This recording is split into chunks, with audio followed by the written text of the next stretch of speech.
Hallelujah. आइए हम सब वचन पे जाने से पहले प्रार्थना करें। परमेश्वर यीशु, आज के वचन को हम तेरे हाथ में देते हैं प्रभु। परमेश्वर, हम मांगते हैं तेरा वचन दोधारी तलवार के समान है, जो हमारे हृदय में नहीं जाए पर हमारे जीवन को भी बदले प्रभु। आज के वचन को मैं मांगती हूँ प्रभु, जो भी वचन सुनने वाले हैं हमें अनुग्रह दे कि हम हमारे वचन के अनुसार हमारे जीवन को बदले। परमेश्वर, हमें सिर्फ वचन को सुनने वाला नहीं पर वचन पर चलने वाला व्यक्ति बनना है प्रभु। हमें मदद कर कि हम वचन पर चल सके प्रभु, क्योंकि आशीष वचन पर चलने से आता है। परमेश्वर, हम मांगते हैं प्रभु, अगर हमारी समझ कम है तो हमें बुद्धि ज्ञान से भर प्रभु। वचन का प्रकटीकरण हमें आने दे प्रभु, अनुग्रह दे प्रभु, अभिषेक से भर प्रभु। परमेश्वर, जो भी वचन आज आने वाला है वो वचन परमेश्वर हमारे अंदर एक बीज बनकर जाए और 100 गुना फल लाए प्रभु। शैतान इस वचन को चुरा ना पाए प्रभु। हर एक व्यक्ति को अभिषेक के अनुग्रह दे जो इस वचन को सुनने वाला है, और परमेश्वर ने अपने जीवन को बदलने के लिए सामर्थ्य प्रभु यीशु के नाम से मैं प्रार्थना करती हूँ। आमेन, आमेन, आमेन। हालेलुया। ओके, लास्ट टाइम हमने टैलेंट्स के विषय में सुना था, प्रतिभा और क्षमता। टैलेंट्स होता प्रतिभा और क्षमता है। आज का जो वचन है, हम आगे एक पॉइंट आगे जाने वाले हैं। आज के 3 पॉइंट हम लेने वाले वचन के, पर वचन में जाने से पहले मैं आपको बताना चाहती हूँ कि प्रतिभा और क्षमता मतलब मैंने कहा था टैलेंट्स। तो मैंने लास्ट टाइम क्या बताया था? टैलेंट्स, प्रतिभा और क्षमता और आत्मिक वरदान मैंने कहा था, राइट है। ये 2 चीजों से परमेश्वर आपको भर सकता है। टैलेंट्स मैंने क्या कहा था? किसी को कीबोर्ड बजाने का ये है, अच्छा गाना है, कोई अच्छा आर्टिस्ट है, पेंटर है, कोई अच्छा मिमिक्री करता है, वो क्या है? टैलेंट है। आत्मिक वरदान मैंने क्या कहा थे? 9 वरदान, पवित्र आत्मा के 9 वरदान जो है वो आत्मिक वरदान है। किसी को परमेश्वर भविष्यवक्ता बनाता है, प्रेरित बनाता है, अपोस्टल, प्रॉफिट, इवेंजलिस्ट। ये क्या है? ये सारी चीजें क्या है? ये सारी चीजें आत्मिक वरदान है।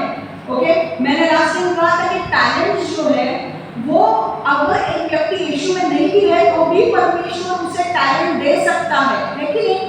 जरूरी नहीं है कि भाई वो यीशु में होना चाहिए। हर किसी को परमेश्वर टैलेंट्स देता है, और जरूरी नहीं है कि वो अपने टैलेंट्स आत्मिक चीजों के लिए इस्तेमाल करे, जरूरी नहीं है। पर जो आत्मिक वरदान है, जो पवित्र आत्मा के 9 वरदान है, या फिर वो गिफ्ट्स है जो परमेश्वर देता है, सेवा करने का वरदान, दान देने का वरदान, प्रोत्साहन देने का वरदान, एनकरेजमेंट करने का वरदान, भविष्यवाणी का वरदान, ये सारे वरदान क्या है? अभी किसी को वर्शिप लीड करना है तो सबको नहीं आता है, वो एक वरदान है। तो ये क्या है? ये सारे जो वरदान है परमेश्वर की ओर से आते हैं, और कौन देता है? पवित्र आत्मा। और आज जो विषय में हम जाने वाले हैं टैलेंट्स के ऊपर, आज आपको ये देखना है कि ये सारे टैलेंट्स और आत्मिक वरदान परमेश्वर ने कौन से वरदान आप में दिए हैं, वो आपको सोचना है कि मेरे अंदर कौन सा वरदान है और क्या मैं इसका इस्तेमाल कर रहा हूँ कि नहीं। ठीक है, तो आज आपको अभी पता है कि भाई वरदान और टैलेंट्स क्या है। ठीक है, आप स्पिरिचुअल गिफ्ट्स और टैलेंट्स क्या है आपको समझ में आ गया है। अब हम आगे जाने वाले हैं कि भाई वरदान अगर हमको पता है, टैलेंट्स हमको पता है, आत्मिक गिफ्ट हमको पता है, पर अगर परमेश्वर टैलेंट्स और वरदान देके हमसे क्या अपेक्षा करता है, आज वो हम सीखने वाले हैं। ठीक है, तो आइए हम लोग वचन में जाएंगे। ठीक है, मत्ती की पुस्तक 25वां अध्याय 14 से 30। मत्ती 25वां अध्याय 14 से 30। मैथ्यू 25:14-30। मैं आपको पहले स्टोरी बताने वाली हूँ, फिर हम वचन पढ़ेंगे और फिर प्रकटीकरण में जाएंगे। आज 3 पॉइंट है जो हमें कवर करते हैं। ठीक है, स्टोरी क्या है? देखो, एक जो व्यक्ति होता है, बहुत धनी व्यक्ति होता है, पैसे वाला व्यक्ति होता है। उसके इतना पैसे वाला होता है कि उसके पास बहुत सारे नौकर चाकर काम करते हैं, उसके पास 3 दास काम करते हैं। ठीक है, अब ये व्यक्ति, उसे किसी यात्रा के लिए जाना है, और वो जाने से पहले अपने 3 दासों को बुलाता है और उनको चांदी के सिक्कों की थैलियां देता है। समझ में आ रहा है? चांदी के सिक्कों की थैलियां देता है, और पहले वाले को कितना देता है? 5 थैली देता है, दूसरे वाले को 2 थैली देता है, तीसरे वाले को 1 थैली देता है। ठीक है, हर एक के योग्यता के अनुसार। और वो कहता है कि ये जो मैंने चांदी के सिक्कों की थैलियां दी है, उसे कहीं उसका निवेश करो, उसका कहीं यूज करो, उसे इन्वेस्ट करो, उसका निवेश करो, और कम मुझे दो, जब मैं लौटूंगा मुझे दे देना। जब तक मैं लौटता नहीं हूँ, ये जो चांदी के सिक्के आपको मिले हैं ऐसे पड़े रहना नहीं चाहिए, इसका इस्तेमाल करो और फिर जब मैं आऊँगा मुझे और कमा के दो। तो वो जाता है, पहले वाला जो होता है वो पहला व्यक्ति जो होता है, पहला दास, वो उसके पास 5 चांदी के सिक्के की थैलियां है और वो क्या करता है, वो निवेश करता है, कहीं ना कहीं इन्वेस्ट करता है। वो समझ रहा है, निवेश कहीं ना कहीं निवेश करता है। वो 5 चांदी के सिक्कों की थैलियों को 10 में बदल देता है, मतलब और 5 थैलियां और कमाता है। समझ रहा है, 5 थैलियां डालती, निवेश किया, 5 का बदले उसको 10 मिल गया। दूसरा वाला होता है कि मुझे तो 2 मिले, मैंने 2 निवेश करूंगा, वो 2 थैलियां डालता है, निवेश करता है और 2 कमाता है। तो टोटल उसके पास कितने हो जाते हैं, 4। पहले वाले के पास 10, दूसरे वाले के पास 4। और तीसरा वाला जो व्यक्ति होता है वो कहीं पे भी निवेश नहीं करता है। वो क्या करता है, वो चांदी के सिक्कों की थैली गाड़ के रखता है, बोलता है जब मेरा सेठ आएगा, जब मेरा स्वामी आएगा, मास्टर जब मेरा आएगा तो मैं निकाल के उसे दे दूंगा। अब जब यात्रा करके वापस उसका स्वामी लौटता है तो तीनों से अकाउंट्स मांगता है कि भाई मुझे बताओ तुमने क्या क्या किया मेरे पैसों से। पहला वाला आता है, बोलता है कि तूने मुझे 5 थैलियां दी थी, मैंने उसकी 10 दी। दूसरा बोलता है तुमने मुझे 2 थैलियां दी थी, मैंने उसकी 2 और कमाई, मैंने 4 किया। तीसरा वाला बोलता है मैंने कुछ नहीं किया, मुझे पता है कि तू मुझसे मांगेगा सारी चीजें, तो मैंने क्या किया, मैंने छुपा के रखा। हाँ, एक थैली का जो धन दिया था मैंने छुपा के रखा और वही मैं तुझे वापस लौटा। अब स्वामी बहुत भड़क जाता है, कितना आलसी दास है तू, कहीं तो निवेश करता, मुझे थोड़ा तो पैसा मिलता, पर क्योंकि तूने आलसीपन किया, तूने निवेश नहीं किया और इसका इस्तेमाल नहीं किया, जो तेरी थैली है उसे लेकर अपने जिसको मैंने 5 थैलियां दी है उसको मैं देने वाला हूँ। समझ गया? तो ये है स्टोरी। और वो एक थैली लेकर किसको देता है, जिसने 5 थैली, जिसने 10 थैली कमाई उसको देता है। ठीक है, समझ में आ गई स्टोरी? अब हम वचन को पढ़ेंगे, मैं प्रकटीकरण बता रहा हूँ। स्टोरी समझ में आ गई तो वचन इजी होगा। मत्ती 25:14 से 30 14 से मैं पढ़ रही हूँ। स्वर्ग का राज्य उस व्यक्ति के समान होगा जिसने यात्रा पर जाते हुए अपने दासों को बुलाकर अपने संपत्ति पर अधिकार बनाया। उसने एक को चांदी से सिक्के से भरी 5 थैलियां दी, दूसरे को 2 और तीसरे को 1। वह हर को उसकी योग्यता के अनुसार लेकर यात्रा पर निकल पड़ा। जिसे चांदी के सिक्के से भरी 5 थैलियां मिली थी, उसने तुरंत उस पैसे को काम में लगा दिया और 5 थैलियां और कमा ली। ऐसे जिसे 2 थैलियां मिली थी, उसने भी 2 और कमा ली। पर जिसे 1 मिली थी, उसने कहीं जाकर धरती में गड़ा खोदा और अपने स्वामी के धन को गाड़ दिया। समझ रहा है? 19वां वचन। बहुत समय बीत जाने के बाद उन दासों का स्वामी लौटा और हर एक से लेखा जोखा लेने लगा। वो व्यक्ति जिसे चांदी के सिक्कों की 5 थैलियां मिली थी, अपने स्वामी के पास गया और चांदी के 5 और थैलियां ले जाकर उसे बोला, स्वामी तुमने मुझे 5 थैलियां सौंपी थी, चांदी के सिक्कों की ये 5 थैलियां और है जो मैंने कमाई है। उसके स्वामी ने उसे कहा, शाबाश, तू भरोसे के लायक अच्छे दास हो। थोड़ी सी रकम के संबंध में तू विश्वास पात्र रहे, मैं तुम्हें और अधिक का अधिकारी बनाऊंगा, मैं तुम्हें और अधिक का अधिकार दूंगा। भीतर जा और अपने स्वामी की प्रसन्नता में शामिल हो। फिर जिससे चांदी के सिक्कों की 2 थैलियां मिली थी, अपने स्वामी के पास आया और बोला, स्वामी तूने मुझे चांदी की 2 थैलियां सौंपी थी, चांदी के सिक्कों की ये 2 थैलियां और है जो मैंने कमाई है। उसके स्वामी ने उसे कहा, शाबाश, तुम भरोसे के लायक अच्छे दास हो। थोड़ी सी रकम के संबंध में तुम विश्वास पात्र रहे, मैं तुम्हें और अधिकार दूंगा। भीतर जाओ और अपनी स्वामी की प्रसन्नता में शामिल हो। फिर वह जिसे चांदी की 1 थैली मिली थी, अपने स्वामी के पास आया और बोला, स्वामी मैं जानता हूँ कि तू बहुत कठोर व्यक्ति है, तू वहाँ काटता है जहाँ तूने बोया नहीं है, और जहाँ तूने कोई बीज नहीं डाला वहाँ फसल कटोरता है। सो मैं डर गया था, इसलिए मैंने जाकर चांदी के सिक्कों की थैलियाँ को धरती में गाड़ दिया। यह ले जो तेरा है, यह रहा, ले लो। उत्तर में उसके स्वामी ने उससे कहा, तू एक बुरा और आलसी दास है, तू जानता है कि मैं बिना बोए काटता हूँ और जहाँ मैंने बीज नहीं बोए वहाँ से फसल बटोरता हूँ, तो तुझे मेरा धन साहूकारों के पास जमा कर देना चाहिए था। फिर जब मैं आता तो जो मेरा था सूद के साथ ले लेता। इसलिए इससे चांदी के सिक्कों की यह थैली ले लो, और जिसके पास चांदी के सिक्कों की 10 थैलियां हैं उसे दे दो। समझ में आया? क्योंकि हर उस व्यक्ति को जिसने जो कुछ उसके पास था उसका सही उपयोग किया और अधिक दिया जाएगा, और जितनी उसे आवश्यकता है वो उससे अधिक पाएगा। किंतु उससे जिसने जो कुछ उसके पास था उसका सही उपयोग नहीं किया, सब कुछ छीन लिया जाएगा। हालेलुया। वचन क्लियर है? प्रकटीकरण में जाए, आज की कौन सीखने? रेडी?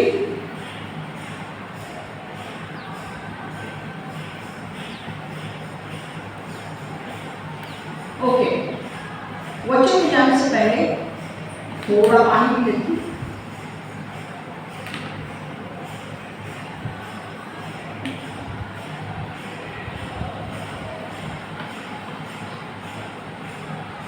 ओके, देखो 14 और 15 हम वापस पढ़ेंगे। स्वर्ग का राज्य उस व्यक्ति के समान होगा जिसने यात्रा पर जाते हुए अपने दासों को बुलाकर अपनी संपत्ति पर अधिकारी बनाया।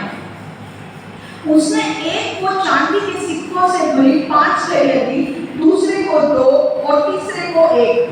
वो हर एक को उसकी योग्यता के अनुसार देकर यात्रा पर निकल पड़ा। अब कोई लिखेगा नहीं, सब इधर ध्यान दोगे, बाद में टाइम होगी लिखने के लिए। पहला पॉइंट क्या है? देखो, पहला पॉइंट क्या है? हमारी योग्यता के अनुसार हमें दिया जाता है। हमारी योग्यता के अनुसार हमें दिया जाता है। We are given talents and gifts based on our ability.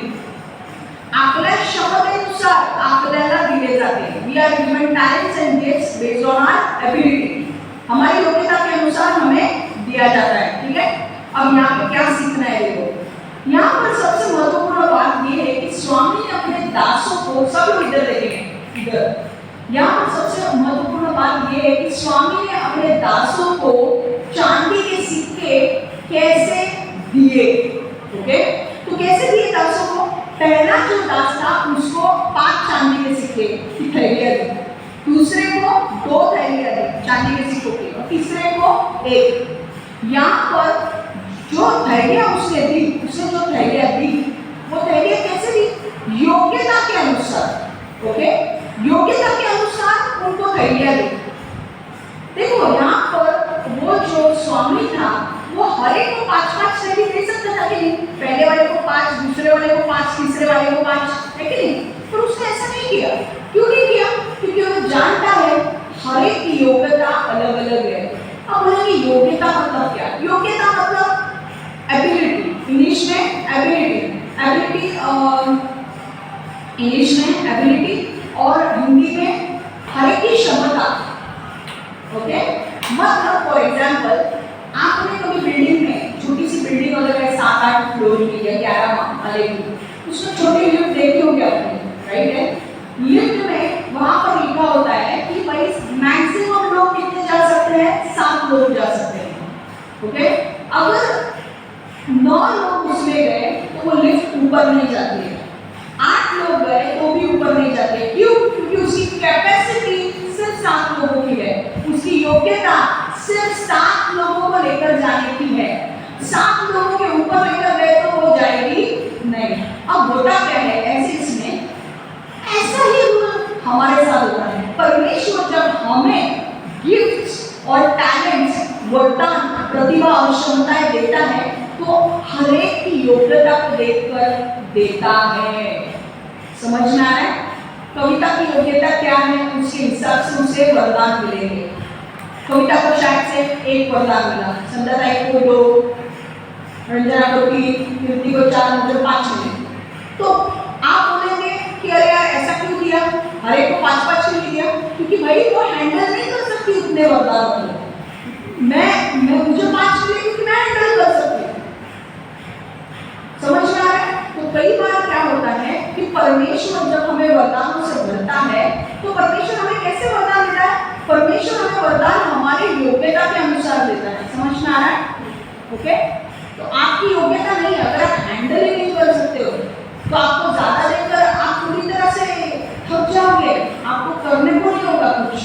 समझ में आ रहा है? अब यहाँ पे एक चीज देखो,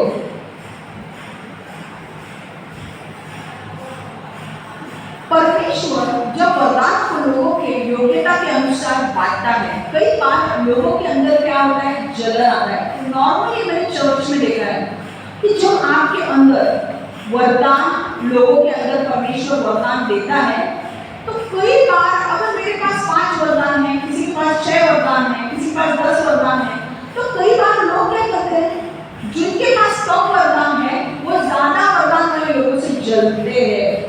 उनको ऐसा लगता है कि ये परमेश्वर ने जो किया है वो सही नहीं किया है, परमेश्वर ने मुझे कम दिया है, उससे ज्यादा मिला है। और वो क्या करते हैं, वो दूसरे व्यक्ति से जलन रखने लगते हैं, और जलन में क्या करते हैं, वो उनकी पीछे निंदा करेंगे, उनको तकलीफ देने की कोशिश करेंगे, उनके खिलाफ बोलेंगे, गलत फॉल्स एलिगेशन लगाएंगे, क्योंकि उनको सहन नहीं हो रहा है कि इसके पास इतने वरदान क्यों है, हमारे पास इतने कम क्यों है। अब एक बात ध्यान में रखो, वरदान परमेश्वर बांटता है ना, उसने खुद ने तो नहीं किया है ना, परमेश्वर बांटता है, परमेश्वर की मर्जी जैसे उसको बांटना है कि नहीं? तो एक बात ध्यान में रखो, कई बार चर्चेस में ये जो जलन होता है ना, ये जलन के वजह से लोग आगे बढ़ नहीं पाते हैं। कई बार आपका हृदय अगर अच्छा होगा ना, तो परमेश्वर आपको भी वरदानों से भरेगा, पर क्योंकि आप जलन रखते हो और जलन की वजह से गलत काम करते हो, इसलिए परमेश्वर आपको आगे नहीं लेकर जा सकता। समझ में आ रहा है? तो किसी के ऊपर जलन मत रखो, किसी को 10 वरदान, किसी को 20, किसी को 30, उनके योग्यता के अनुसार वरदान दिए जाते हैं। अगर आप किसी को भी देखोगे कि भाई उसका परमेश्वर जोरों से इस्तेमाल कर रहा है, अलग अलग वरदान देकर, तो उसे जलो मत, प्रार्थना करो परमेश्वर और इसका इस्तेमाल करो। क्यों? क्योंकि भाई परमेश्वर को पता है उसकी योग्यता क्या है, हमारे जलने से क्या होने वाला है। इनफैक्ट जब हम जलेंगे तो क्या होगा, शैतान काम करता है बाहर। समझ में आ रहा है? मैं आपको वचन दे वाली हूँ, ये बहुत पॉलिटिक्स चलता है, मैं बोल रही हूँ चर्चेस में ये पॉलिटिक्स बहुत चलता है, भाई इसके पास इतने वरदान क्यों, मेरे पास इतने वरदान कम क्यों। तो यहाँ पे ध्यान में रखना है कि वरदान खुद से पैसे से खरीदे नहीं जाते, परमेश्वर देता है, और परमेश्वर जिसको जितना बांटना है उसके योग्यता के अनुसार देता है। तो आपको बिल्कुल भी जलन नहीं रखनी है, ठीक है? दूसरा पॉइंट को एक मैं वचन आपको बता रही हूँ।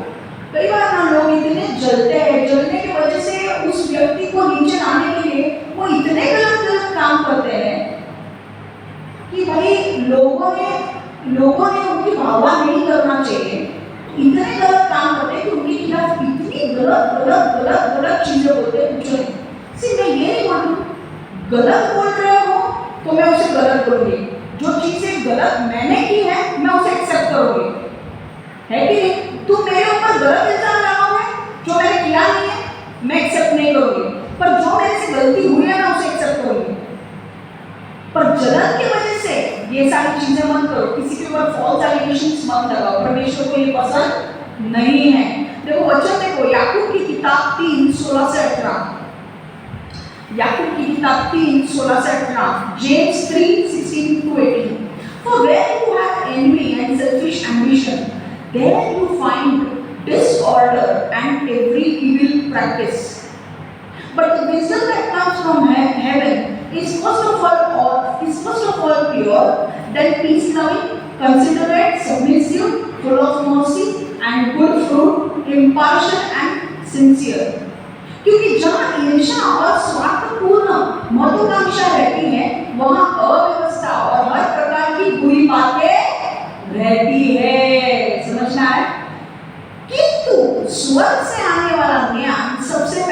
पवित्र होता है, फिर शांतिपूर्ण, सहनशील, सहज प्रसन्न, करुणापूर्ण होता है और उससे उत्तम कर्मों की फसल उपजती है। वह पक्षपात रहित और सच्चा भी होता है। देखो यहाँ पे दो चीजें लिखी है। एक ध्यान में चीज रखो, हमारे पास शैतान जो है, हम दो लोगों का आवाज सुन सकते हैं। एक तो शैतान का आवाज सुन सकते हैं या तो फिर परमेश्वर का आवाज। कई बार मुझे लोग बोलते हैं कि परमेश्वर का आवाज और शैतान का आवाज हम कैसे पहचानें। सिंपल है, देखो परमेश्वर क्या कहता है, स्वर्ग से आने वाला ज्ञान सबसे पहले तो पवित्र होता है। जब शैतान आपके अंदर विचार डालता है तो पहले बताओ कि ये जो विचार है वो पवित्र विचार है या नहीं है। अगर वो पवित्र विचार नहीं, मान लो सपोज शैतान मुझे बोल रहा है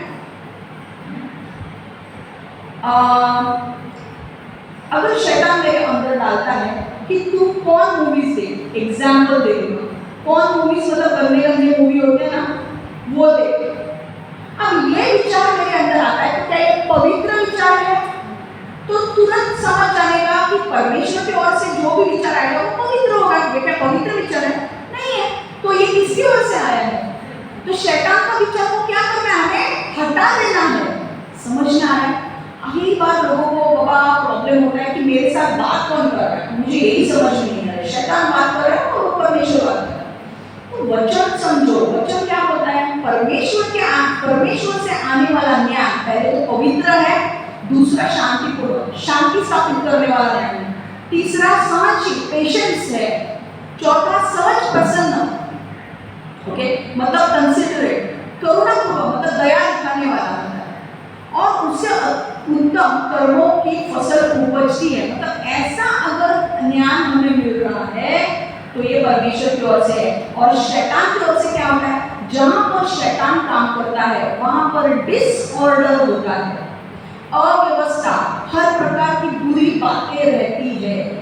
तो जलन परमेश्वर की ओर से है, शैतान की ओर से है। और शैतान, आपको पता है जलन में लोग इतनी बुरी काम करते हैं, आपको विश्वास नहीं है।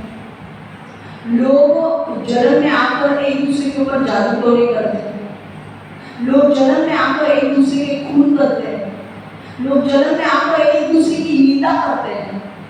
क्यों? क्योंकि उनसे देखा नहीं जाता वो व्यक्ति आगे बढ़ रहा है। लोग जलन में आकर एक दूसरे के प्रति इतनी गंदी चीजें फैलाते हैं कि पूछो नहीं, और उनको बाद में पूछो क्यों किया? जलन है ना उसके अंदर, नहीं अच्छा लगता है वो। भाई तुम्हारे अंदर अगर जलन है इसका मतलब शैतान काम कर रहा है तुम्हारे अंदर, और आज अगर इस जलन को तुमने नहीं रोका तो वो जलन तुमको लेकर डूबेगा।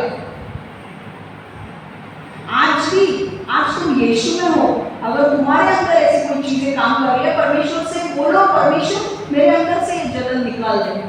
मैं आपको बोलती हूँ ये सच है लोगों, मेरे भाई बहनों ये सच है। लोग आज हम लोग ज्यादा लोग नहीं, आज हम 5-6 लोग हैं इसलिए ज्यादा ये नहीं है, और जब लोग बढ़ते हैं ना तो आपको नहीं पता बहुत सारी जलन क्या में होते हैं। भाई हम तो उनको छोड़ने वाले नहीं, अगर कोई जलन रहेगा तो हम तो उनका डिलीवरेंस करेंगे, पर हमें भी इम्प्रूव करना है, जलन नहीं रखनी है। समझना है? चर्च में मुझे याद है मैं जब चर्च में थी, बहुत सारे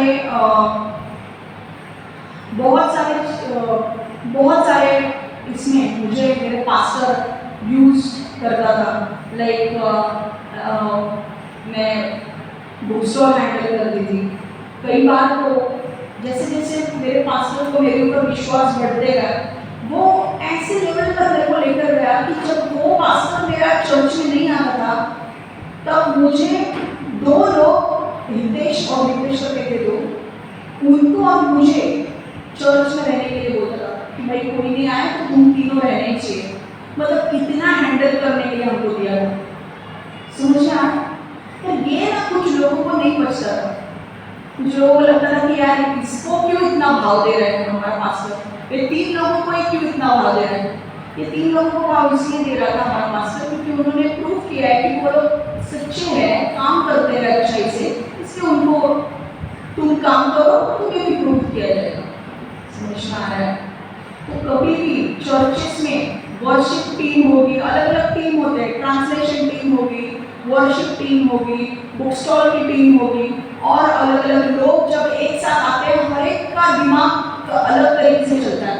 और कुछ लोगों के अंदर, अरे इसको क्यों चांस दिया, मुझे क्यों नहीं दिया, तो जलन आ सकता है। तो ध्यान में रखो, जब भी ये विचार जलन का आए तो क्या करना है, ध्यान, ये शैतान की ओर से उसे तुरंत निकाल देना है। समझ में आया? तो वही शैतान आपको लेकर डूबेगा। और अगर आप जलन में आकर किसी के प्रति गलत काम करते हो तो ध्यान में रखो, परमेश्वर का न्याय आपके ऊपर आएगा, क्योंकि जो आप बोते हो वो आप काटोगे। परमेश्वर किसी को नहीं छोड़ता है, परमेश्वर का न्याय बहुत क्लियर है। What you sow so shall you reap. तुमने किसी के साथ गलत किया, तुम्हारे साथ गलत होगा। इसीलिए ध्यान में रखो कि बाबा, कभी आज हमारा चर्च छोटा है, कल जाके बढ़ेगा, पर हमें क्या करना है, जलन नहीं रखनी है। समझ में? कल नए लोगों को चांस मिलेंगे, आपको चांस नहीं मिलेगा शायद से, क्योंकि नए लोगों को चांस देना है, तो आप क्या जलन रखोगे? नहीं। ठीक है? सही समय पर प्रमोशन देने वाला कौन होता है? परमेश्वर। प्रमोशन ईस्ट या वेस्ट से नहीं आता है, नॉर्थ या साउथ से नहीं आता है, प्रमोशन आता है परमेश्वर की ओर से। और ये वचन नहीं, आपने मन क्यों नहीं बोल रहे, प्रमोशन आता है परमेश्वर की ओर से। मैं तो आप अपना काम करते रहो, परमेश्वर आपको उठाएगा। और हमेशा ध्यान में रखो कि परमेश्वर जब भी आपको वरदान बांटता है वो आपकी योग्यता के अनुसार बांटता है। इसीलिए किसी को ज्यादा मिलेंगे, किसी को कम मिलेंगे, उनकी योग्यता के अनुसार उनको मिले हैं, और इसीलिए हमें जलन नहीं रखनी है। ठीक है? क्लियर?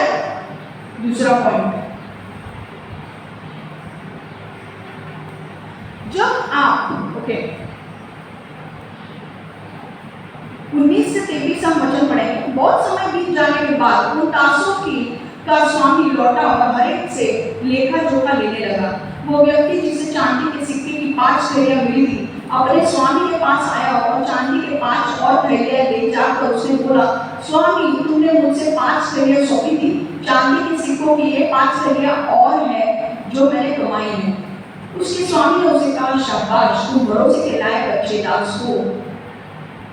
थोड़ी सी रकम के संबंध में तुम विश्वास पात्र रहे, मैं तुम्हें और अधिक का अधिकार दूंगा। भीतर जाओ और अपने स्वामी की प्रसन्नता में शामिल हो। फिर जिसे चांदी के सिक्कों की 2 थैलियां मिली थी, अपने स्वामी के पास आया और बोला, स्वामी, तूने मुझे चांदी के 2 थैलियां सौंपी थी, चांदी के सिक्के की ये 2 थैलियां और है जो मैंने कमाई है। उसके स्वामी ने उनसे कहा, शाबाश, तुम भरोसे के लायक अच्छे दास हो। थोड़ी सी रकम के संबंध में तुम विश्वास पात्र रहे, मैं तुम्हें और अधिक का अधिकार दूंगा। भीतर जाओ और अपने स्वामी की प्रसन्नता में शामिल हो। हालेलुया। आमीन। देखो, दूसरा पॉइंट यहाँ से क्या समझना है, जब आप छोटी छोटी चीजों में विश्वास योग्य रहेंगे तो ईश्वर आपको और अधिक देगा। जब आप छोटी छोटी चीजों में विश्वास योग्य रहेंगे तो ईश्वर आपको और अधिक देगा। आज when you are faithful over small things, God will give you more. When you are faithful over small things, God will give you more. जेव्हा तुम्ही छोट्या छोट्या गोष्टींमध्ये विश्वासू राहता तेव्हा तुम्हाला देव अजून देतो।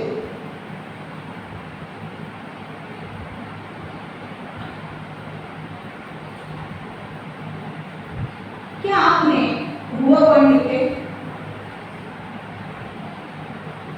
लिखा पॉइंट? क्या आपने कभी अपने जीवन में अधिक पैसा, अधिक जिम्मेदारी, अधिक नाम, अधिक शोहरत, सब लोग इधर देखो, मेरे को वो पॉइंट लिखना नहीं है अभी, बाद में लिखने के लिए मैं आपको टाइम देने वाली हूँ। सब लोग तब लिखो, मैं 5 मिनट का टाइम आपको दूँ। क्या आपने कभी भी जीवन में अधिक जिम्मेदारी पाने की कोशिश की है? अधिक पैसा, अधिक जिम्मेदारी, अधिक नाम, अधिक शोहरत, अधिक अच्छा बिजनेस, अधिक अच्छा स्वास्थ्य, अगर आपने पाने की कोशिश की है, अगर आप इच्छा ऐसे रखते हो तो आपको छोटे में विश्वास रहना जरूरी है। जब आप छोटे में विश्वास रहते हो तो परमेश्वर आपको बड़ी चीजें देगा। देखो 21 और 23 वचन में परमेश्वर ने जो देखो जब आप छोटे में विश्वास रहते हो परमेश्वर आपको बड़ा देगा, है कि नहीं? वैसे ही देखो वचन 21 और 23 में जब वो स्वामी वो लोगों ने जब एक पहले वाले को 5 कमी दी थी, उसने 5 की 10 कमाई, दूसरे वाले को 2 की थी, उसने 2 का 4 किया। तो जब स्वामी को उन्होंने कमा के दिया ना, तो स्वामी ने उनको उत्तर देखो क्या दिया। उसे स्वामी ने उनसे कहा, शाबाश तुम भरोसे के लायक अच्छे दास हो, थोड़ी सी रकम के संबंध में तुम विश्वास पात्र रहे, मैं तुम्हें और अधिक का अधिकार दूंगा, भीतर जाओ अपनी स्वामी की प्रसन्नता में शामिल हो। देखो पहले को 5 मिले थे, 5 का उसने निवेश किया, उसने 10 कमाए, दूसरे को 2 दिए थे, उसने निवेश किया, उसने 4 कमाए। अब जब स्वामी ने उन्हें देखकर उत्तर क्या दिया? पहला, शाबाश तुम भरोसे के लायक अच्छे दास हो, well done good and faithful servant. दूसरा क्या दिया? थोड़ी सी रकम के संबंध में तुम विश्वास पात्र रहे। ये इंपॉर्टेंट है। पॉइंट क्या है अपना? पॉइंट ये है कि छोटी छोटी चीजों में विश्वास करो। तो उनको जो थोड़ी सी रकम दी थी उसमें वो विश्वासु रहे, इसलिए स्वामी ने उनको क्या बोला? तू थोड़ी सी रकम के संबंध में विश्वास पात्र रहे। You have been faithful with the few things. और तीसरा क्या बोला? मैं तुम्हें और अधिक का अधिकार दूंगा। I will put you in charge of many things. तो परमेश्वर का ना, परमेश्वर सिंपल क्या बोलता है? जो मैंने तुमको थोड़ा सा दिया है ना, वो थोड़े का अच्छी तरह से इस्तेमाल करो, और जब मैं देखूंगा कि तुमने अच्छी तरह से वो वरदान का इस्तेमाल कर रहे हो, जो भी वरदान मैंने तुम्हें दिए हैं उन वरदानों का सही तरीके से इस्तेमाल करो। जब तुम वो वरदान का इस्तेमाल करोगे, मैं तुम्हारे वरदान को बढ़ाऊंगा। कई बार लोगों को लगता है, कई बार लोग जलन रखते हैं कि उनके पास कम वरदान है, 1 वरदान है, 2 वरदान है, और कभी कभी उनको देखते हैं कि दूसरे लोगों के पास 10 वरदान है। पर मैं आपको बोलना चाहती हूँ कि आपके वरदानों को भी आप बढ़ा सकते हो। कैसे? जब आप छोटे में विश्वासू रहते हो तब। जब परमेश्वर ने अगर आपको एक वरदान दिया है, वो वरदान है गीत गाने का, ओके, तो आप क्या सही टाइम पर आ रहे हो, प्रैक्टिस कर रहे हो, वो वरदान का इस्तेमाल कर रहे हो, कि आप नींद में सो रहे हो? भाई 10 बजे है, 10 को 10 मिनट लगा मैं आ जाऊंगी। हाँ, किसी को दिया है कोयर में खड़े रहकर गीत गाने का वरदान दिया है। क्यों? आज छोटा वरदान है, कोयर में खड़े रहने का है, कोई देखेगा नहीं, पर परमेश्वर जानता है जब कोयर का टाइम पूरा हो जाएगा, उसे वर्शिप लीडर के लिए मैं चुनूंगा। क्या तुम टाइम पे आ रहे हो? किसी को ये बजाने का वरदान दिया, भाई 9 को भूल जाओ, 10 बजे के बाद आती हूँ। क्या आप अपने वरदान का इस्तेमाल कर रहे हैं? आपको लगता है अगर आप ऐसा करेंगे तो आपको और परमेश्वर वरदान देगा? देगा, है कि नहीं? देखो परमेश्वर उन्हीं को शाबाशी देता है जो उसके वरदानों का, जो उसको दिए हुए चीजों का सही तरीके से इस्तेमाल करता है। अगर आपको और पैसा चाहिए तो परमेश्वर ने जितना पैसा आपको दिया है उसे सही तरीके से हैंडल करना सीखो, फिर परमेश्वर और पैसा देगा। अगर आपको अच्छा सेहत चाहिए, अभी थोड़ी एक्सरसाइज करो। एक्सरसाइज में अच्छी एक्सरसाइज करो, रोज एक्सरसाइज करो। जब आप रोज एक्सरसाइज करोगे, आगे परमेश्वर और आपको हेल्थ अच्छी देगा।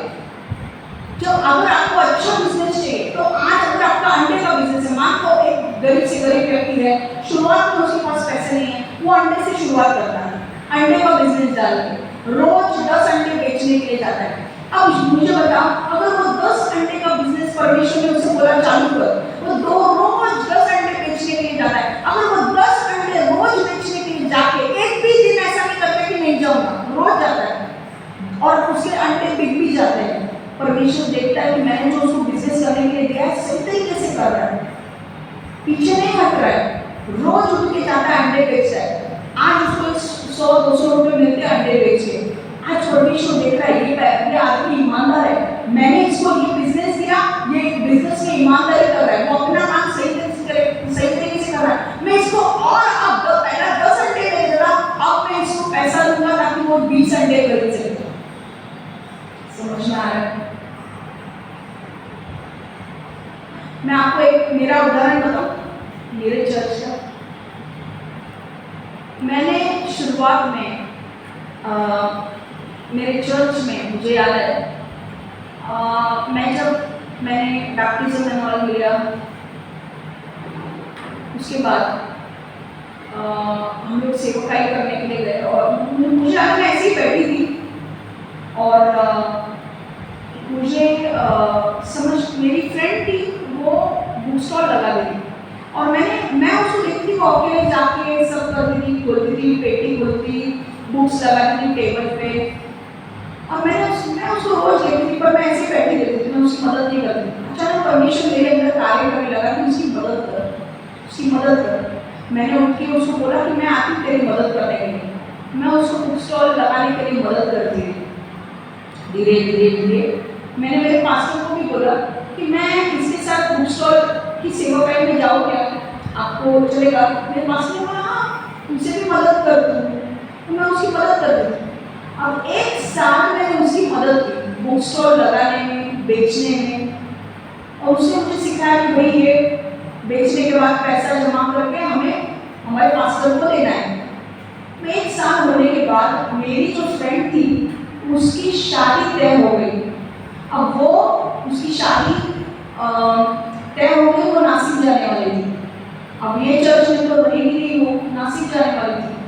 तो नासिक जाने से पहले मैं पूरा ट्रेन हो चुकी थी बुक स्टॉल के लिए, तो परमेश्वर ने मुझे बुक स्टॉल हैंडल करने के लिए दिया। समझ में आया?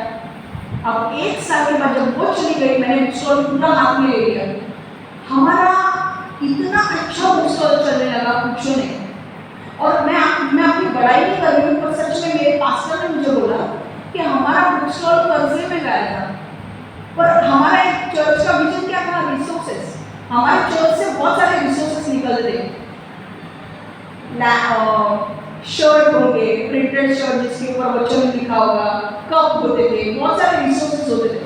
तो हमारे मतलब मैंने जब ये हैंडल करना चालू किया बुक स्टॉल, इतना सारा बिकने लगा कि पूछो नहीं। मेरा पास्टर आके मुझे कहने लगा, भाई मैं तुझे क्या बोलूं, तू आने के बाद बुक स्टॉल कर्जे में नहीं, कर्जे से बाहर आ रहा है। तो मुझे बहुत अच्छा लगा। एक तो हम लोग नए हैं, हमारे लिए जब हमारा पास्टर ऐसा कुछ बोलते तो हमें अच्छा लगता है। कर्जे से हम बाहर आने लगे, इतना बिक रहा था, पूछो नहीं। मेरा काम होता था वो बुक में सब लिखो अकाउंट्स और सारा पैसा एंड में जाके अपने पास्टर को दे दो। मैं इतना अच्छा लगा, इतना हमारे यहाँ पे हम लोग कमाने लगे कि मेरे पास्टर ने बैंक में रिसोर्सेस का अकाउंट अलग से खोल दिया, क्योंकि इतने पैसे आ रहे थे और वो चर्च के साथ मिक्स नहीं करने थे। आपको पता है, उसने मुझे बाद में 1 साल में बुक स्टॉल का काम किया। अचानक एक दिन मैं ऑफिस में थी और मुझे मैसेज आया कि मुझे 1 साल होने के बाद हम लोग एक कॉन्फ्रेंस के लिए गए थे पूरे हमारे चर्च की तरफ से बैंगलोर में। मजा आया आपको सुनने के लिए? बैंगलोर में कॉन्फ्रेंस हो रहा था और परमेश्वर ने स्मृति आराधना के बीच में मुझसे बात की और मुझे बोला तुझे वर्शिप टीम ज्वाइन करनी है, तुझे वर्शिप टीम ज्वाइन करनी है। मैंने बोला वर्शिप टीम मुझे ज्वाइन करनी है? मैं डर गई, क्योंकि किधर कैसे ज्वाइन करूँ, किससे मिलना है, क्या, मुझे कुछ पता नहीं था। मैं आने के बाद मुझे याद है, मुझे ऐसा लग रहा था कि अरे मैंने हाथ में नहीं लिया तब का। मैंने परमेश्वर ने मुझे बोला था कि तू ज्वाइन कर। बैंगलोर से आने के बाद एक्चुअली मुझे ज्वाइन करना चाहिए था, पर 15-20 दिन हुए मैंने कुछ नहीं किया। वापस परमेश्वर, मुझे याद है मैं ट्रेन से जा रही थी और मेरे ऑफिस, और परमेश्वर वापस मुझे बोल रहा है कि मैंने जो तुझे बोला था वो तूने किया नहीं। मैंने बोला बाप रे, मुझे वर्शिप टीम ज्वाइन करनी है। अब देखो मेरे को इतना टेंशन आ रहा था, कैसे ज्वाइन करूँ। और मैं मेरे फ्रेंड के साथ बातें कर रही थी चर्च में और उसको बोल रही थी कि मैं कैसे ज्वाइन करूँ वर्शिप टीम। तो उसने मुझे बोला कि तू उनसे जाके बात करना, तो मुझे ज्वाइन करना है करके। उसी टाइम पे मेरे पास्टर की वाइफ ने मुझे देखा, उसने आके मुझे पूछा कि तू इतनी टेंशन में क्यों लग रही है। देखो परमेश्वर ने उसके मन में कैसे डाला, और उसने आके मुझे पूछा कि तू इतनी टेंशन में क्यों लग रही है। मैंने बोला नहीं, परमेश्वर मुझे बोल रहा है वर्शिप ज्वाइन करने के लिए, टीम ज्वाइन करने के लिए, तो मैं क्या करूँ। उसने बोला तू इनसे बात कर। मैंने उनसे बात किया, उन्होंने मुझे बोला प्रैक्टिस करने के लिए आ जाओ। तो मैंने वर्शिप टीम ज्वाइन की। वर्शिप टीम में मैं कॉयर में थी, पीछे, सामने लीड नहीं करती थी, पीछे थी। ओके, मैं 1 साल तक कॉयर में थी। मैंने बुक स्टॉल भी हैंडल करती थी। बुक स्टॉल शुरुआत में आने सुबह सुबह जल्दी आती थी, बुक स्टॉल लगा लेती थी, और फिर जब वर्शिप टीम प्रैक्टिस करती थी मैं तुरंत जाके कॉयर में प्रैक्टिस करती थी उनके साथ। ऐसा मैंने 1 साल किया। एक दिन मैं ऑफिस में थी और मुझे मैसेज आया मेरे पास्टर का कि मुझे ऐसा लग रहा है कि तू वर्शिप लीड कर। मेरे पास्टर ने बोला मुझे ऐसा फील हो रहा है कि तू वर्शिप लीड कर। मैंने बोला मैं लीड करूँ। मैंने मेरे पास्टर को फोन किया, मैसेज किया, मैंने बोला मुझे नहीं लगता है मैं कर पाऊंगी। मेरे पास्टर ने बोला there is always a first time. हर वक्त, हमेशा, हर चीज़ के लिए पहली बार होता है ना, तो एक बार करने के बाद आदत हो जाएगी, उसको डरने की बात नहीं है। और उसने मुझे चांस दिया। आप विश्वास नहीं करोगे, 1 साल के बाद मुझे कॉयर ज्वाइन करने के बाद 1 साल के बाद मुझे वर्शिप लीड करने का चांस मिला, और मैंने वर्शिप लीड किया, और तब से मैं वर्शिप लीडर बन गई। तो मैं बुक स्टॉल में हैंडल करती थी, मैं वर्शिप लीडर भी थी। अब उसके बाद मैंने पास्टर को बाकी भी चीज़ों के लिए, अगर कोई पिकनिक में जा रहे हैं हम, या कुछ और हम कर रहे हैं, तो पैसा अगर इकट्ठा करना है, तो मेरा पास्टर हमेशा मुझे काम देता था कि नहीं शमा, तू सबके पैसे इकट्ठा कर और तू मुझे अकाउंट दे ऐसे, क्योंकि उसको ऐसा लगता है अरे क्षमा कर लेगी।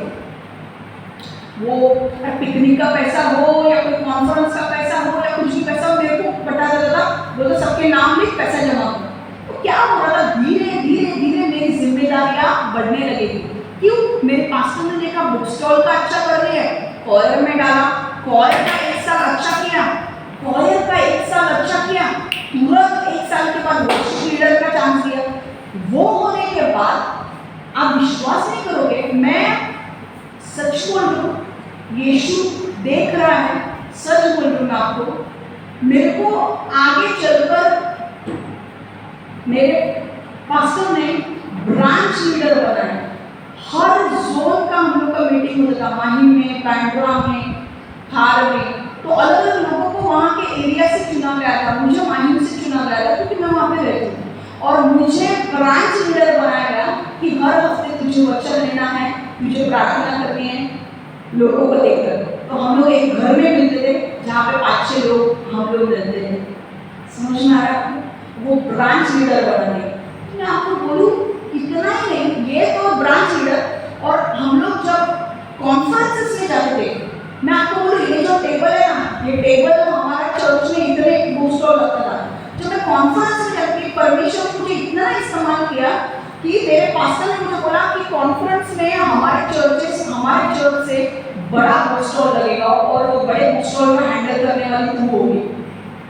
और आपको पता है बुक स्टॉल कितना बड़ा था, यहाँ से लेकर वहाँ तक इतना बड़ा बुक स्टॉल, उसमें बहुत सारी चीजें लगी हुई थी, और मेरे यहाँ नीचे लोग दिए थे, और पूरा बुक स्टॉल मैं हैंडल कर रही थी। सारे जितना भी बिकेगा उसका पैसा मैं मेरे पास्टर को दे देती थी।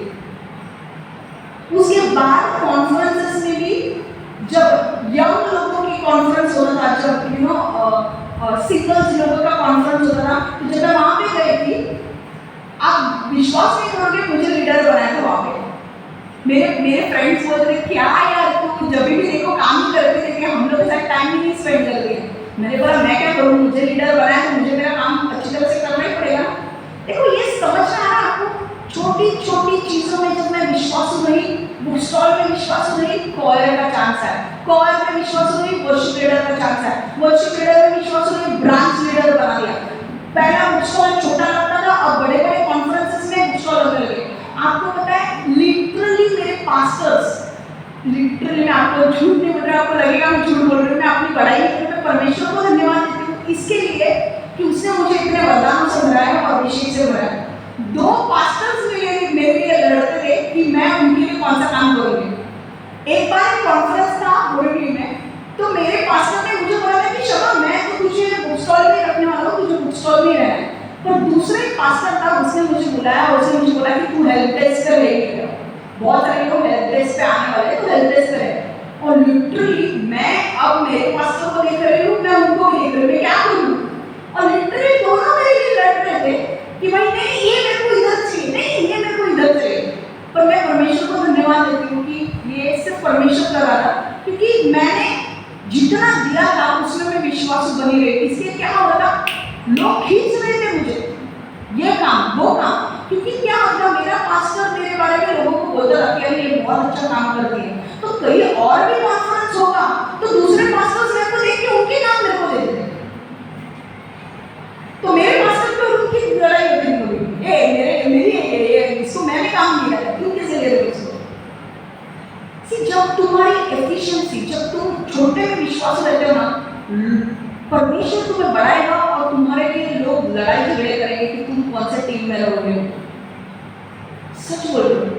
ये होने के बाद मैं आपको बोलूँ, इतना होने के बाद मुझे 2015 में परमेश्वर ने मुझसे कहा कि तुझे जॉब तो छोड़ना ही है, पर मुझे चर्च भी चेंज करना है।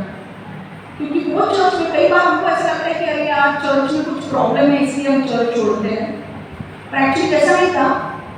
मुझे परमेश्वर ने क्लियरली कहा था कि मुझे ये चर्च छोड़ना है और दूसरे चर्च में जाना है जहाँ पे मैं नहीं खाऊंगा, क्योंकि वहाँ पे मुझे कुछ सिखाना है मुझे। इतना मैंने मेरे वो चर्च में सीख लिया। उसके बाद मैं दूसरे चर्च में गई।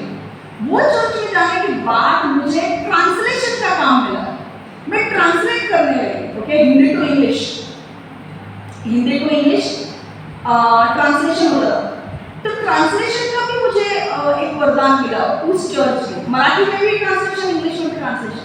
अब बहुत दिन हुआ है मुझे अभी वो करके, पर धीरे धीरे धीरे वो ट्रांसलेशन बहुत अच्छा होने लगा। इसलिए आप हिंदी टू मराठी इंग्लिश वो ट्रांसलेट करने के लिए इतना टफ नहीं होता है, ठीक है, क्योंकि वो वरदान मिला है, मुझे प्रैक्टिस भी करनी जरूरी है, ठीक है।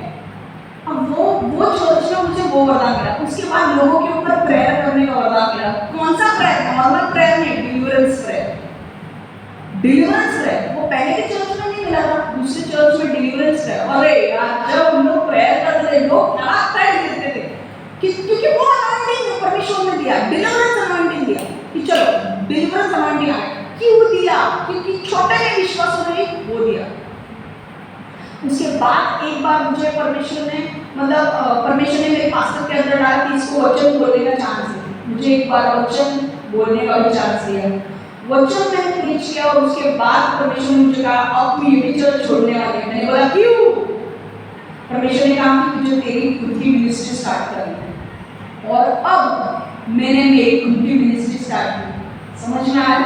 तो कहाँ बुक स्टॉल और कहाँ अपना खुद का मिनिस्ट्री, दो अलग अलग चीजें थी। अगर मैंने मेहनत नहीं की होती, मैंने विश्वास नहीं रही होती, तो मुझे परमेश्वर इतने वरदान से भरता क्या? तो मुझे बताओ, हम लोग वरदान अपने बढ़ा सकते हैं कि नहीं? कैसे बढ़ाएंगे? तो हम छोटे में विश्वास रहते हैं ना, अपने वरदान को बढ़ा सकते हैं। तुमको परमेश्वर को दिखाना है कि मैं तुम विश्वास हो छोटी चीजों में। जो वो देखता है कि अरे बेटी मेरा बेटा छोटे में विश्वास हो, मैं इसको और इस्तेमाल करूंगा। समझ में आ रहा है? क्लियर है? तो यहाँ पे एक चीज ध्यान में रखो, आप जो भी काम परमेश्वर ने आपको दिया है, चाहे वो कोयर का हो, चाहे वो डफली बजाने का हो, चाहे वर्शिप लीडर का हो, जो भी, आपको टाइम पे आना है। अगर आप नहीं आते हो, परमेश्वर देखेगा कि नहीं इसका इस्तेमाल मैं आगे नहीं करूँगा, क्योंकि ये अपने सिर्फ जॉब के प्रति विश्वास रहते हैं पर चर्च के प्रति नहीं है। जॉब में बराबर टाइम से पहुंचेंगे, वहां पर कोई लेट नहीं करेगा, एक मिनट भी लेट नहीं होगा जॉब में जाने का। पर चर्च में क्या फर्क पड़ता है? क्या फर्क पड़ता है? समझ में आ रहा है क्या आज? हाँ, परमेश्वर सब देखता है, सब। आपको जो वरदान परमेश्वर ने आज दिए है उसमें विश्वास रखो। परमेश्वर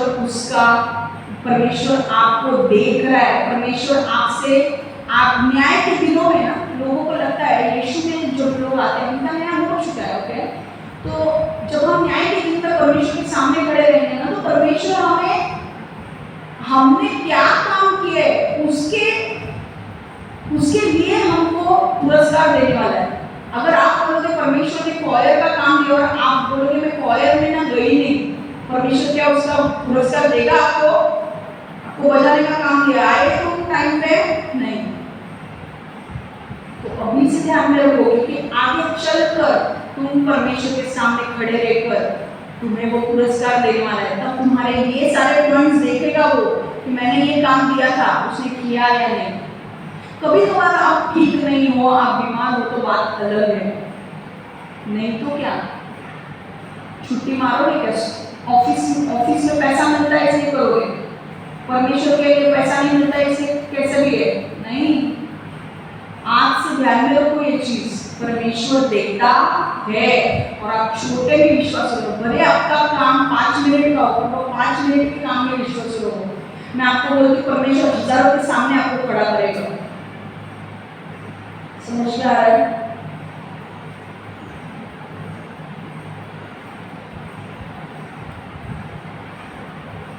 मुझे पहले बोंगो भी नहीं आता था बजाने के लिए, बोंगो लाया मैंने, बोंगो बजाने को नहीं आता था। और घर पे थोड़ा प्रैक्टिस किया, अचानक से पता नहीं कैसे आनंद आया, बोंगो बजाने लगी, सीख रही हूँ थोड़ा थोड़ा। तो कैसे होता है, परमेश्वर टैलेंट को देता है ना, भाई मेरी लड़की कर रही है, मैं और दूंगा उसे।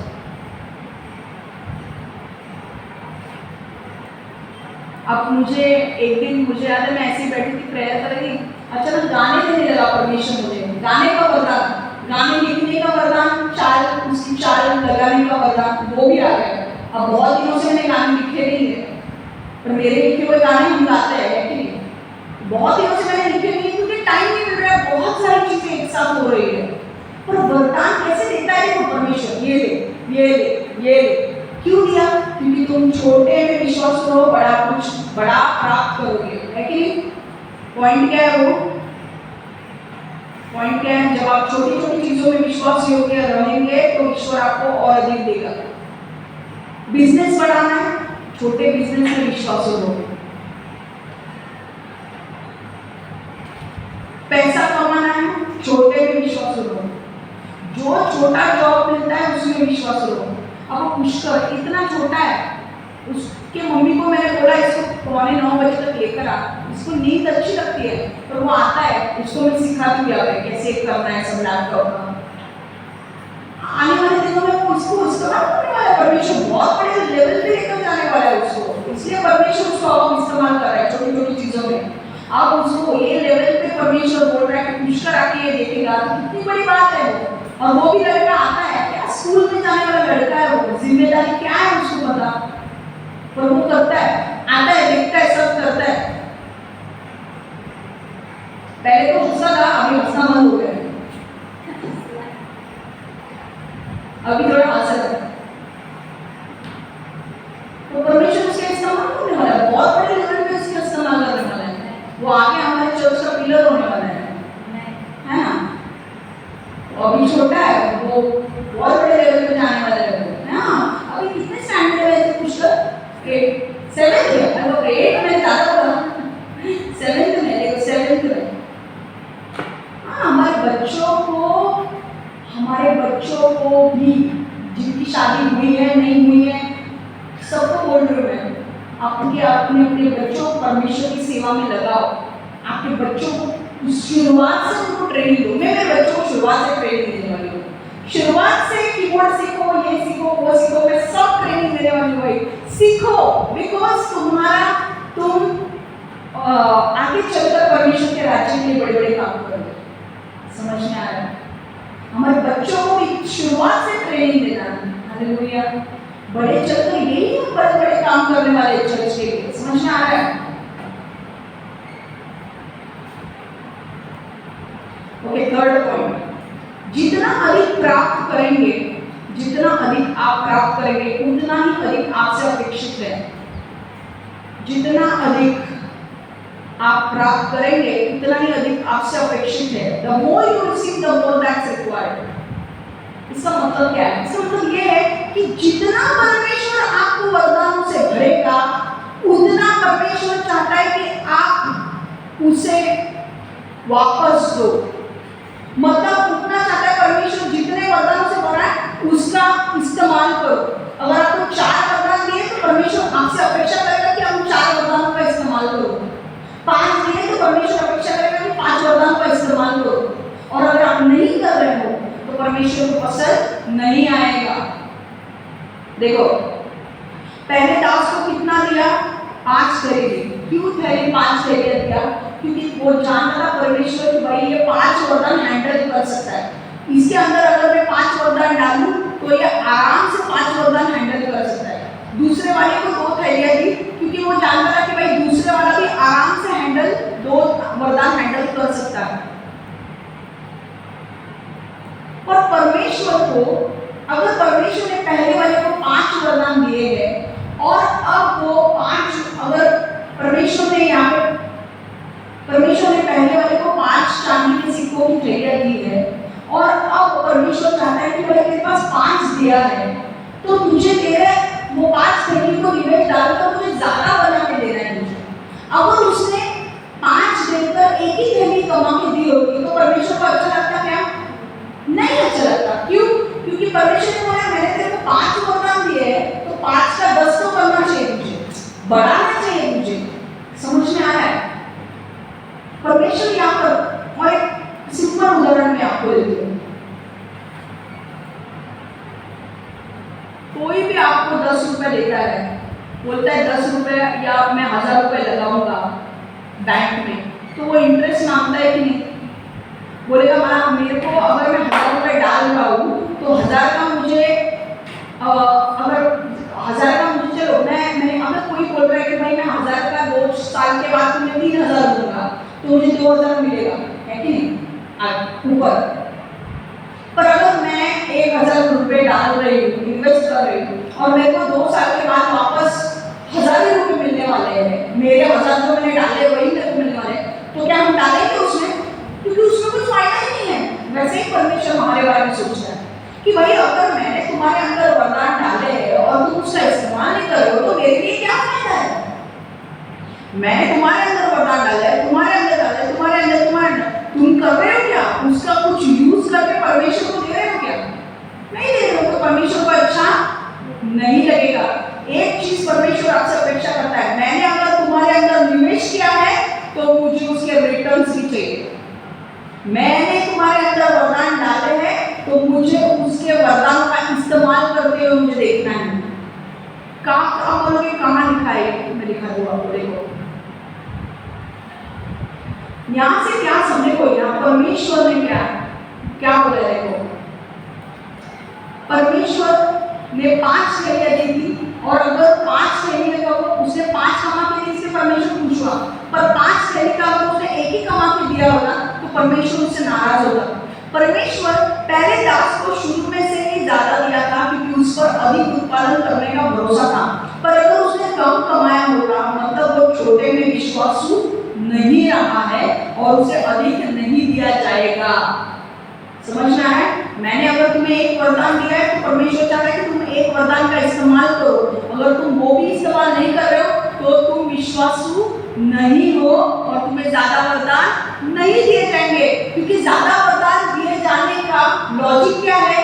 जब तुम इस्तेमाल करोगे तब तुम्हें और दिया जाएगा। अगर तुम इस्तेमाल नहीं करोगे तो एक इस्तेमाल नहीं किया तो और कौन देने वाला है कि नहीं? वचन देखो, लूक 12:48 वचन, लूक 12:48। किंतु वो जिसने अपने स्वामी की इच्छा का न्याय नहीं और कोई ऐसा काम कर बैठे जो मार पड़ने योग्य हो तो उस सेवक पर हल्की मार पड़ेगी, क्योंकि प्रत्येक उस व्यक्ति से जिसे बहुत अधिक दिया गया है अधिक अपेक्षित किया जाएगा। समझ में आ रहा है? उस व्यक्ति से जिसे लोगों ने अधिक सौंपा है उससे लोग अधिक ही मांगेंगे। समझ में आ रहा है? मैंने अगर आपको 10 टैलेंट्स दिए थे और अगर आप 10 टैलेंट्स यूज नहीं कर रहे हो तो मैं आपको और दूंगी क्या? दूंगी। मैं देखूंगी परमेश्वर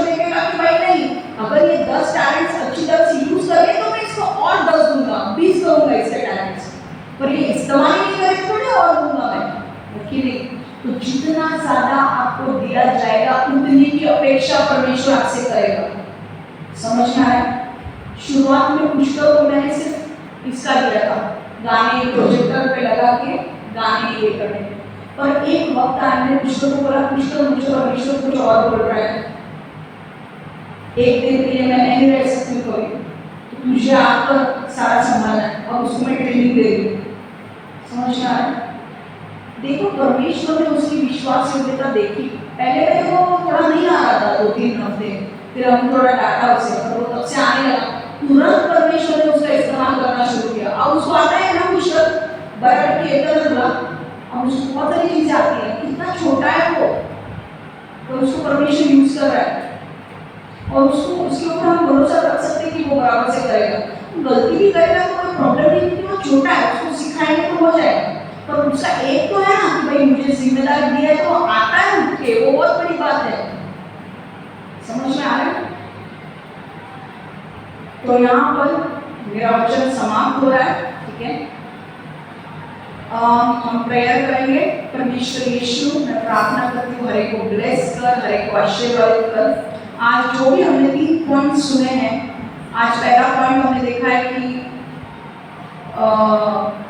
हमारी योग्यता के अनुसार हमें दिया जाता है। जब आप छोटी छोटी चीजों में विश्वास योग्य रहेंगे तो ईश्वर आपको अधिक देगा। जितना अधिक आप प्राप्त करेंगे उतना ही अधिक आपसे अपेक्षित है। हालेलुया। आज परमेश्वर जितना भी हमने सीखा है, परमेश्वर ये 3 चीजों को ध्यान में रखने की हमें मदद कर दो कि हमें छोटी छोटी चीजों में विश्वास रहना है। हमें जितना हमें दिया है उससे अधिक हमसे अपेक्षित किया जाएगा, और परमेश्वर तू हमारे लिए हमारी योग्यता के अनुसार तू हमें टैलेंट्स देता है। तो परमेश्वर हमें जलन भी नहीं रखनी है, किसी के ऊपर हमें जलन नहीं रखनी है। हमें आगे बढ़ते रहना है, हमें तेरे लिए काम करते रहना है।